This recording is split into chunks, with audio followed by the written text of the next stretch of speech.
ఉద్యోగ ఉపాధి అవకాశాలకు ఊతమందించే పాలిటెక్నిక్ కళాశాలను విద్యార్థులు యువత పూర్తి స్థాయిలో సద్వినియోగం చేసుకోవాలని ప్రభుత్వ సలహాదారు పి సుదర్శన్ రెడ్డి పిలుపునిచ్చారు. కలెక్టర్ ఇలా త్రిపాఠితో కలిసి బుధవారం ఆయన నవీపేటలోని ప్రభుత్వ పాలిటెక్నిక్ కళాశాలను సందర్శించారు. అందుబాటులో ఉన్న సదుపాయాలు, బోధనేతర సిబ్బంది గురించి అడిగి తెలుసుకున్నారు. యువతకు తక్షణ ఉద్యోగ ఉపాధి అవకాశాలు లభించాలనే తపనతో ఉద్దేశంతో జిల్లాలో విరివిగా పాలిటెక్నిక్ కాలేజీలను ఏర్పాటు చేయడం జరిగిందన్నారు. అయితే విద్యార్థులు తగిన విధంగా ప్రవేశాలు పొందడం లేదని, ఈ కళాశాల గురించి విస్తృత స్థాయిలో అవగాహన పెంపొందించాలని ప్రభుత్వ సలహాదారు సుదర్శన్ రెడ్డి అధికారులను ఆదేశించారు. గడిచిన 4 సంవత్సరాల నుండి పాలిటెక్నిక్ కోర్సులు చేసిన అనేక మందికి ఉద్యోగ ఉపాధి అవకాశాలు లభించాయని గుర్తు చేశారు.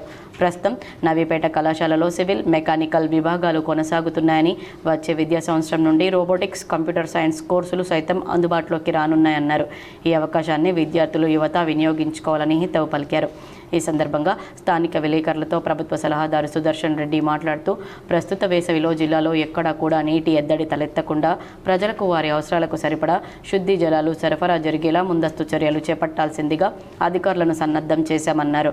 ప్రజలు కూడా సకాలంలో మున్సిపాలిటీలకు, గ్రామ పంచాయతీలకు పన్నులు చెల్లిస్తూ సదుపాయాలను మెరుగుపరిచేందుకు సహకరించాలని కోరారు.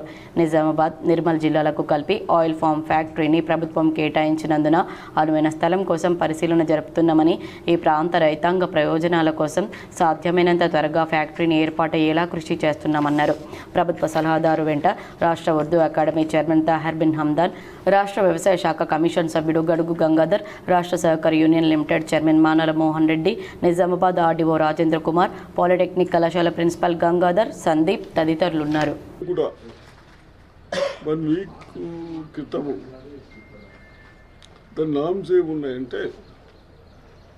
నిర్మల్కు మనకు కలిపి అలాట్ అయింది కాబట్టి 50 కిలోమీటర్స్ బిలో ఉంటే ఆ ఫ్యాక్టరీ వాళ్ళు మనకు డబ్బులు రైతులకు ఛార్జెస్ వేయకుండా వాళ్ళే తీసుకుపోతూ ఉంటారు. ఎబో 50 ఉంటే మళ్ళీ రైతులకు వస్తూ ఉన్నది కాబట్టి ఇటు నిర్మల్ కానీ, ఇటు మనకు నందిపేట కానీ, బోధన ఏరియా కానీ ఎక్కడ వేస్తే బాగుంటుంది, అక్కడ ఏరియా ఉందా లేదా అని ఇన్స్పెక్షన్ చేసడం జరిగింది. అందరం కలిసి ల్యాండ్ చూసాం. అయినా మళ్ళీ ఫైనల్ చేసుకోవటానికి ఈరోజు కూడా విజిట్ చేసాం. పొద్దున తప్పనిసరిగా ఏదో ఒకటి ఆ ల్యాండ్లో వేయడానికి ప్రయత్నం చేస్తూ ఉన్నాం. అదేవిధంగా ఆరుమూరు మున్సిపాలిటీకి కూడా పోయాం. నేను ప్రజలకు ఒకటే రిక్వెస్ట్ చేస్తూ ఉన్నాను.